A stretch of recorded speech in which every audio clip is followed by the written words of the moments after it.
تو ہم نے پچھلی بار منطق کی تعریف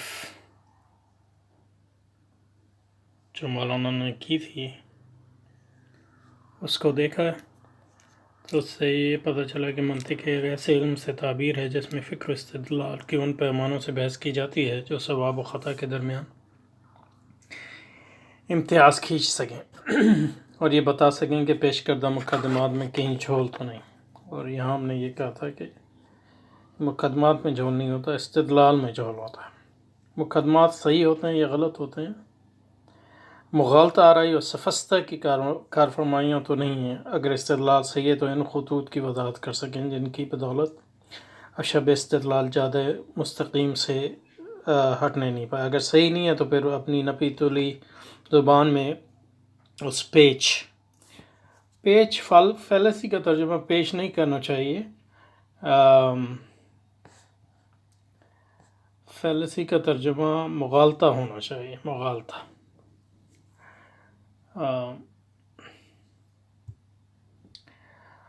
اور اگر صحیح پھر اپنی نفی زبان میں اس بیچ اور الجھاؤ کی نشاندہی کر سکیں جس کی وجہ سے عموماً اخذ نتائج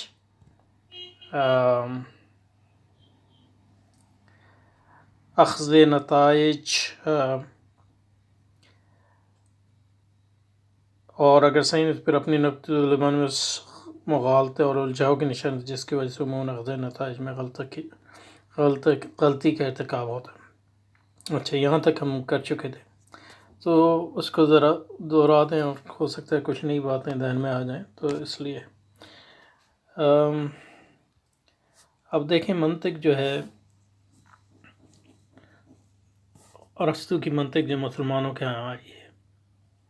اب ظاہر ہے کہ مسلمانوں نے وہ اس کی ساری منطق تو نہیں لی، اس میں پھر اضافے بھی کیے، لیکن جو منطق میں کئی چیزیں، ایک تو ہے تصورات۔ تو یہ موضوع منطق کا نہیں ہے، یہ اسٹمولوجی یا علمیات کا موضوع ہے، لیکن منطق میں ہم تصورات کو اس لیے لیتے ہیں کہ اس کا تعریفات سے تعلق ہے، کیونکہ ہم تصور کو جاننے کے لیے کی تعریف، پھر تعریف کی قسمیں، تو یہ منطق میں پڑھتے ہیں تعریف کی قسمیں اور کون سی تعریف جو ہے وہ صحیح تعریف ہے اور کون سی تعریف جو ہے اس میں اور کیا کمیاں اور کوتاہیاں ہو سکتی ہیں تعریف کرنے میں، تو وہ منطق کا موضوع ہے۔ تو اس لیے ہم تصورات، اور دوسری بات یہ کہ ہم تصورات کو اس لیے بھی کرتے ہیں کہ تصورات سے ہی تصدیقات بنتی ہیں، یعنی ججمنٹس۔ دراصل ججمنٹ جو ہے وہ دو یا زیادہ تصورات کے درمیان تعلق پر ایک حکم ہے، بیسیکلی حکم ہے۔ تو جیسے آپ کوئی بھی درخت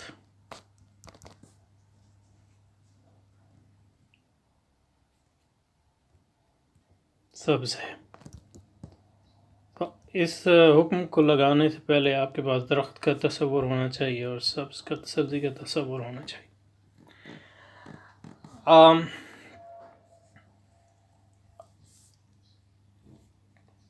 ایک بات جو ہم نے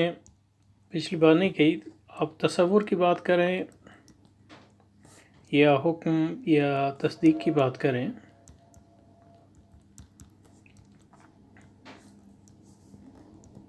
تصور اور تصدیق دونوں یا تو امپلیسٹ ہو سکتے ہیں، یعنی مضمر، یا ایکسپلیسٹ۔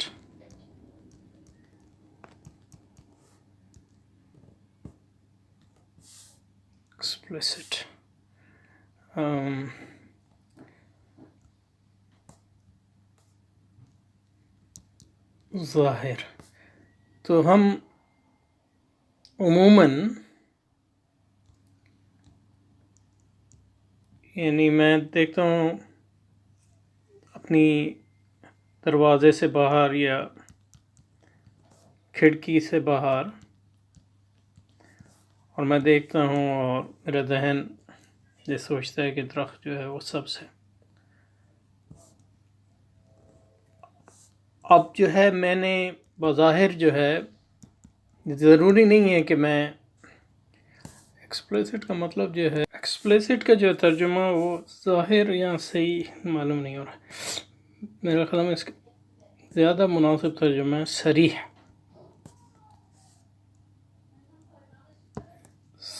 جب بھی آپ تصورات بناتے ہیں یا حکم لگاتے ہیں،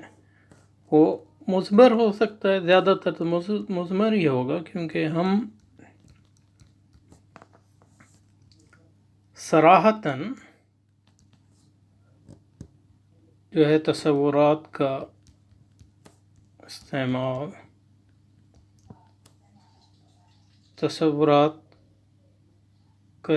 اور تصدیقات کا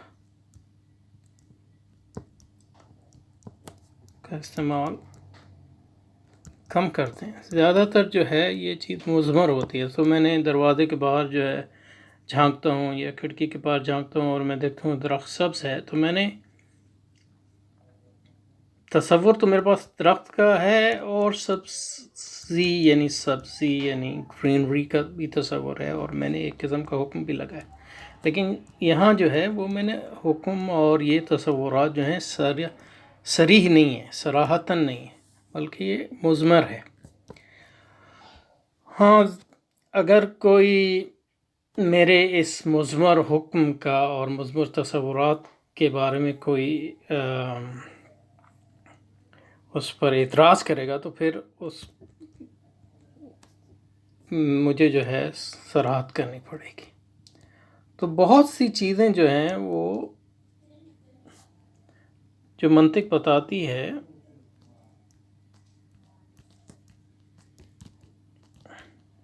وہ کوئی ایجاد نہیں کرتی چیز، بلکہ حقیقت یہ ہے کہ منطق جو چیز ہم مضمراً یعنی بغیر صراحت کے کر رہے ہوتے ہیں اپنے روزمرہ کے کام کاج میں،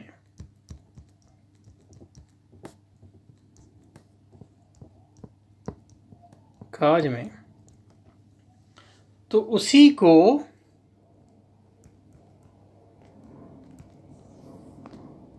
صراحتاً بیان کرتی، یہ منطق کرتی. اس کو یوں بھی سمجھ لیں کہ اب ہم زبان بولتے ہیں، اردو میں بولوں تو میں جب اردو میں گفتگو کر رہا ہوں تو میں ظاہر ہے کہ اردو کی جو گرامر ہے،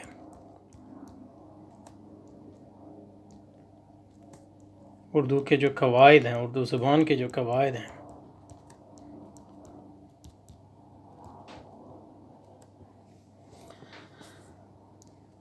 وہ میں استعمال کر رہا ہوں، ورنہ آپ جو ہے میری بات سمجھ نہیں سکیں گے.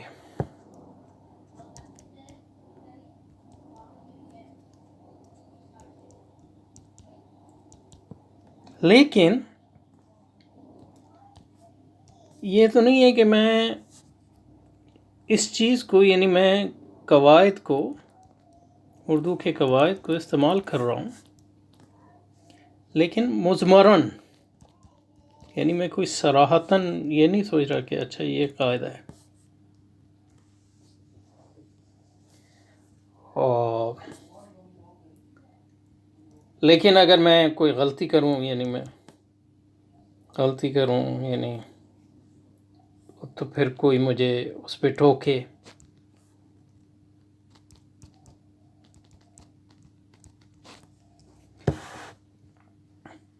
تو پھر میں سوچوں گا کہ اردو کا قاعدہ اس میں کیا ہے، اور میں نے جو ہے اس کو صحیح لفظ بولا ہے یا صحیح قواعد کا استعمال کیا ہے یعنی اگر میں کہوں پیاز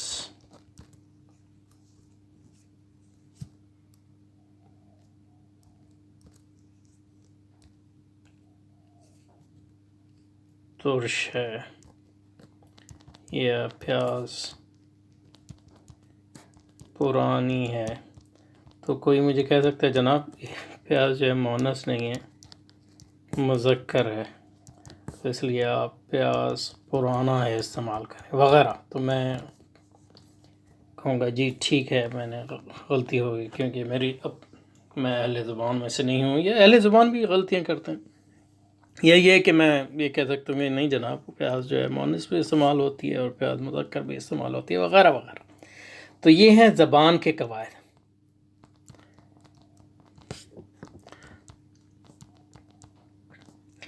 اور جب ہم زبان بولتے ہیں تو ہم ان قواعد کا استعمال کرتے ہیں، لیکن عموماً ہمیں اس کا کوئی شعوری طور پہ نہیں کرتے، بلکہ ہمارا یہ قواعد کا استعمال ہمارے زبان بولنے میں مضمر ہوتا ہے، صراحتاً نہیں ہوتا. تو اس لحاظ سے یہ بہت اہم فرق ہے کہ ایک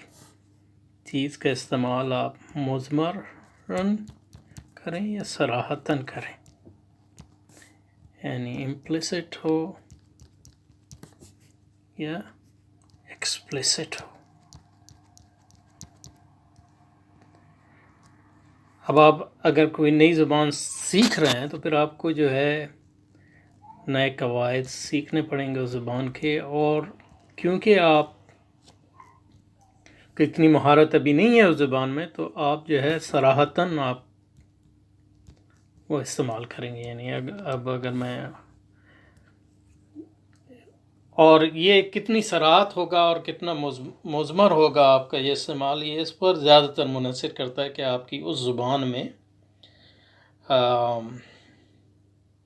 پر جو آپ کو مہارت ہے وہ کتنی ہے. سو اگر میں جرمن زبان بولنے کی کوشش کروں تو اس میں بہت زیادہ جو ہے یہ صریح ہوگا، کیونکہ جرمن پہ جو میری مہارت ہے وہ اتنی زیادہ نہیں ہے. وہ عربی زبان بولنے کی کوشش کروں تو پھر بھی یعنی صریح ہوگا، لیکن اس سے اتنا نہیں جتنا اس میں مضمر بھی بہت سی چیزیں ہوں گی. لیکن جب میں غلطی کروں گا تو پھر مجھے ان قواعد کی طرف رجوع کرنا پڑے گا. اردو زبان میں یہ بہت ہی کم ہوگا وغیرہ وغیرہ. تو اس لحاظ سے تو اب جو منطق ہے اس کا منطق بھی زبان ہی کی طرح ہے،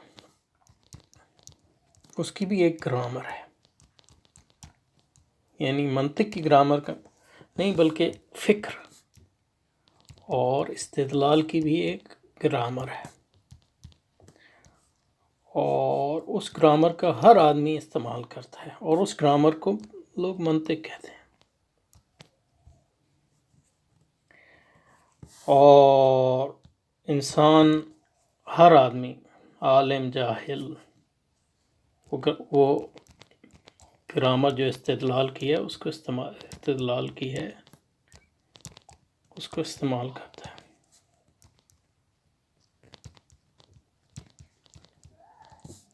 اور لیکن وہ جو استعمال ہوتا ہے وہ ایکسپلیسٹ یا صریح نہیں ہوتا زیادہ تر، بلکہ ہماری سوچ میں مضمر ہوتا ہے، کیونکہ بطور انسان کے ہمیں چاہے ہم پڑھے لکھے ہوں یا نہ ہوں، فکر اور استدلال کی گرامر پر اور قواعد پر عبور حاصل ہے. لیکن جب ہم غلطی کرتے ہیں یا دوسروں سے اختلاف کرتے ہیں تو پھر کوئی ہمیں ٹوکے تو پھر یہ استعمال صریح ہو جاتا ہے. ٹھیک ہے جی. اسی طرح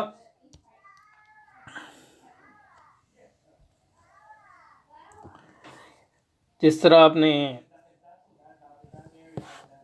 زبانوں کی قواعد کی کتابیں لکھتے ہیں، گرامر کی کتابیں لکھتے ہیں، جیسے کہا جاتا ہے کہ عربی گرامر جو ہے، عربی خاص طور پہ سنٹیکس یا نحو، وہ حضرت علی نے اس کے موجد ہیں، موجد یا بانی ہیں، ان معنوں میں کہ انہوں نے اپنے ساتھی ابو الاسود دویل رحمۃ اللہ علیہ کو ایک بنیادی نقشہ کھینچ دیا عربی زبان کا کہ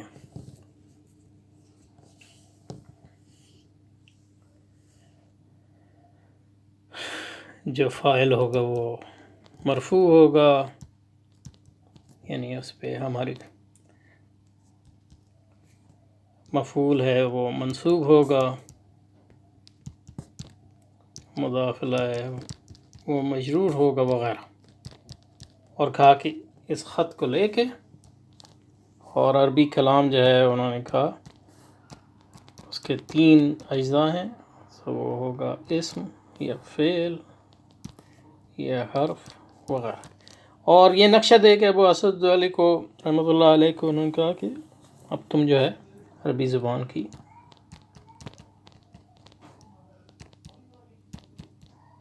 قواعد کو مدون کرو۔ اب سوال یہ پیدا ہوتا ہے کہ عربی زبان تو ہزاروں سالوں سے اس سے پہلے بولی جا رہی تھی، اور عربوں کو تو اپنی زباندانی پر فخر ہے، کیوں جی؟ تو یہ قواعد تو جب سے عربی زبان ہے اس وقت سے موجود ہے، لیکن اس نے پہلے کسی نے اس کو مدون نہیں کیا تھا، صراح اس کو صریح طور پر۔ آپ کسی چیز کو صریح کر سکتے ہیں، لیکن یہ کہ اس کو مدون نہ کریں۔ تو صراحت اور مدون ایک چیز نہیں ہے، تدوین اور تصریح ایک چیز نہیں، لیکن ابو اسد علی اور ان لوگوں نے جنہوں نے نحو جو ہے مدون کی، وہ انہوں نے دیکھا کہ عرب لوگوں کی زبان کے استعمال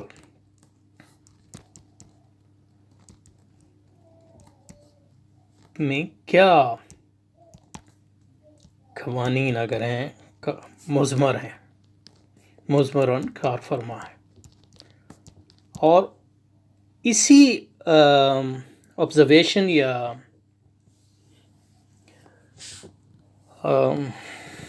آبزرویشن کو کیا کہیں گے اردو میں،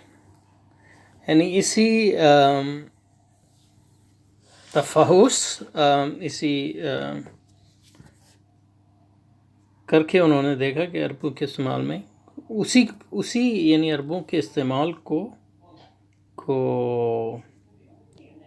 یعنی انہوں نے اردو عربی زبان کی جو استعمال ہے اس کا ملاحظہ کیا، آبزرویشن کی، اس کا مشاہدہ کیا، مشاہدہ یہ الفاظ میں ڈھونڈ رہا تھا، مشاہدہ کیا، اور اس مشاہدے کی بنیاد پہ انہوں نے وہ جو ان کے استعمال میں جو قوانین مضمر تھے ان کو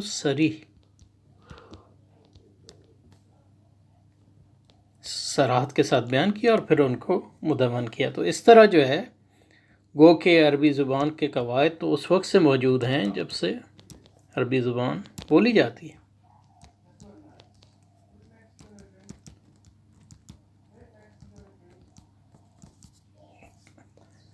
لیکن سب سے پہلے جو ہے وہ ابو الاسود علی اور حضرت علی رضی اللہ تعالیٰ عنہ نے اس کو صراحت کے ساتھ بیان کیا، اور پھر اس کے بعد جو ہے کئی امام ہوئے، اور سیبویہ جو ہے فار ایگزامپل وہ عربی زبان کے گرامر کے سب سے بڑے امام ہیں، تو وہ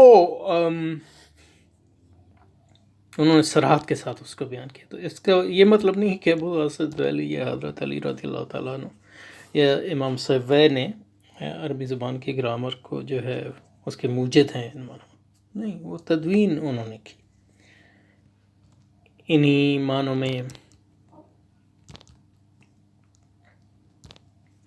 ارسطو کو منطق کا موجد کہا جاتا ہے. منطق اس نے ایجاد نہیں کی. منطق کیا ہے؟ منطق جو ہے جو قانون ہم استعمال کرتے ہیں انسان کی حیثیت سے استدلال کے لیے. جب بھی انسان استدلال کرتے ہیں، اور انسان جب سے اس دنیا موجود ہے استدلال تو وہ کرتے ہیں، وہ نتیجہ نکالتے ہیں کس چیز سے؟ مقدمات کی بنیاد پہ. اور وہ انسانوں کے ان استدلال میں ایک قاعدہ بھی موجود ہے، کلیہ بھی موجود ہے، قانون بھی موجود ہے جب سے انسان ہے. ارسطو سے پہلے لوگوں نے اس کا مشاہدہ کیا. وہ یعنی قوانین جو انسان کی سوچ پر مشتمل میں انسان کی استدلال میں مضمر تھے، ان کو اس نے صریحاً بیان کیا اور اس کی تدوین کی. ان معنوں میں یہ نہیں کہ ارسطو نے جو ہے منطق ایجاد کی، بلکہ منطق تو اس وقت سے جب بھی انسان سوچتا ہے تو اس میں ایک منطق یعنی اس میں ایک قانون استدلال مضمر ہوتا ہے. اور ایک جس طرح ایک اہل زبان کو جو ہے زبان بولنے کے لیے منطق کی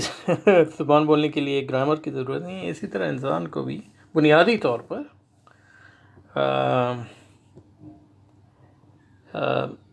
سوچ کے کنیہ کوئی گرامر، سوچ کی گرامر یا منطق کی ضرورت نہیں ہوتی. وہ منطق ہم جب بھی کرتے ہیں، لیکن یہ ہے کہ جب آپ اس منطق کو صریح طور پہ بیان کریں گے تو جس طرح ہم قواعد کو صریح طور پہ معلوم کر کے زبان میں غلطی سے بچتے ہیں، اسی طرح ان قوانین کو صریح بیان کر کے ہو سکتا ہے کہ ہم سوچ و استدلال میں اگر وہ غلطی کریں تو اس سے بچ سکیں. تو یہ لیکن اس میں مسئلہ یہ ہے کہ استدلال کے قواعد کو مدون کرنا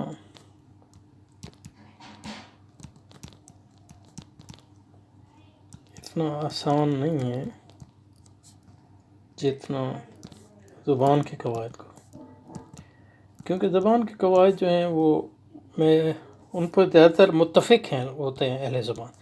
لیکن انسان سوچ کے قواعد یا استدلال کے قواعد پر اتنے متفق نہیں ہو سکتے. اس کی وجہ یہ ہے کہ ہمیں ایک طرح کی آزادی ہے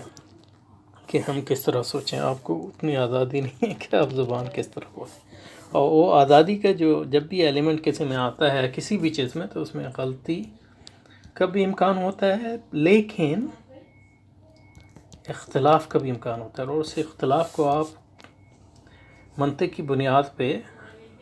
ختم نہیں کر سکتے بالکل لیا. تو اور دوسری بات یہ ہے کہ سوچ کے زبان کے قواعد محدود ہیں. ان کو آپ نے اب انگریزی کی گرامر میں انگریزی کے زیادہ تر قواعد آپ کو مل جائیں گے یا عربی کی گرامر میں وغیرہ وغیرہ. لیکن ارسطو نے جو فکر و استدلال کے قوانین مدون کیے، اور اس سے پہلے لوگوں نے کیے اور اس کے بعد بھی اور آج بھی کر رہے ہیں، وہ صرف یعنی ایک نہایت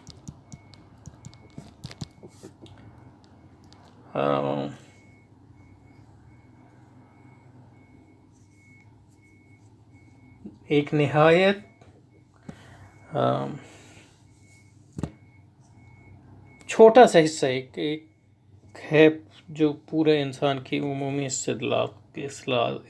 میں جو قوانین مضمراً استعمال کرتے ہیں، جو صراحتاً اور مدون کے قانون ہم نے بنایا، وہ اس کا عشر اشیر بھی نہیں ہے. اور اس کی وجہ یہ ہے کہ ہماری فکر جو ہے بہت زیادہ پیچیدہ چیز ہے انسان کی فکر، اور اس کو جو ہے قوانین میں جو ہے بیان کرنا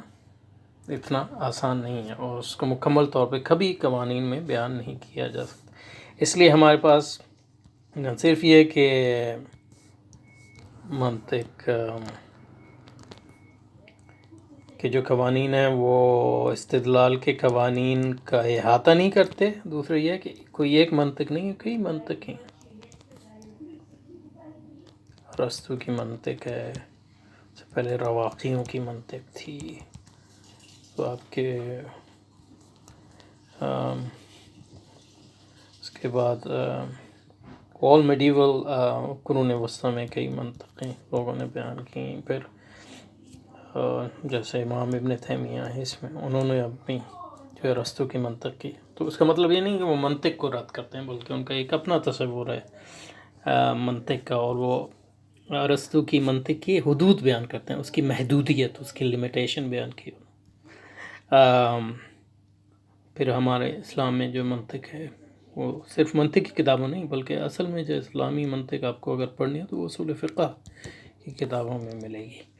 اور اس کے بعد یہ 19ویں صدی میں سائنسی منطق وغیرہ وغیرہ وغیرہ وغیرہ۔ تو یہ پہلی بات ہے کہ انسان کے جو مضمر قوانین ہیں استدلال کے، وہ اتنے پیچیدہ اور اتنے وسیع ہیں کہ ان کو جو ہے منطق کی زبان میں بیان کرنا اور اس میں محسوس کرنا بہت مشکل ہے۔ دوسری بات یہ ہے کہ جو ہمارا استدلال ہے وہ انسانی استدلال، وہ نہ صرف یہ کہ بحیثیت انسان ہم سب استدلال کرتے ہیں، لیکن اس استدلال کا گہرا تعلق ہماری زبانوں سے بھی ہے، جو زبانیں ہم بولتے ہیں۔ اور چونکہ ہم مختلف زبانیں بولتے ہیں،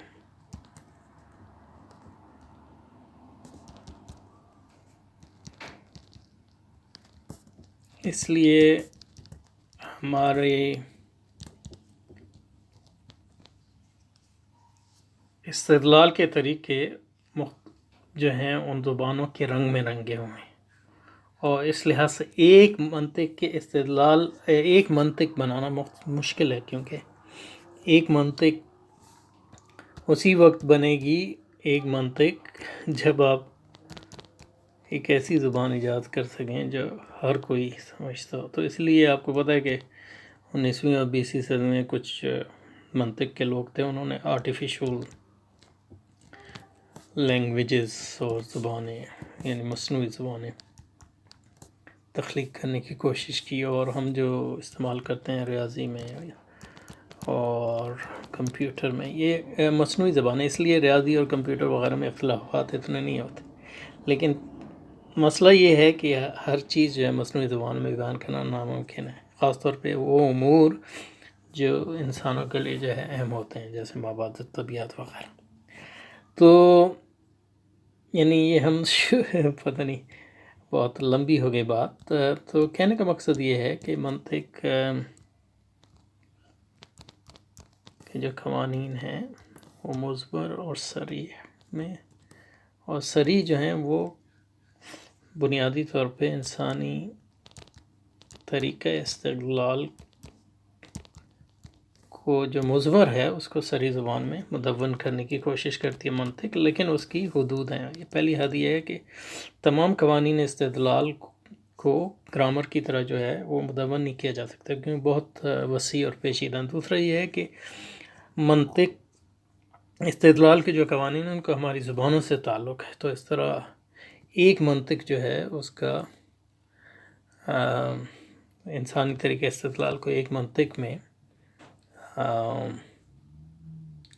ریڈیوس کرنا، یعنی اس کو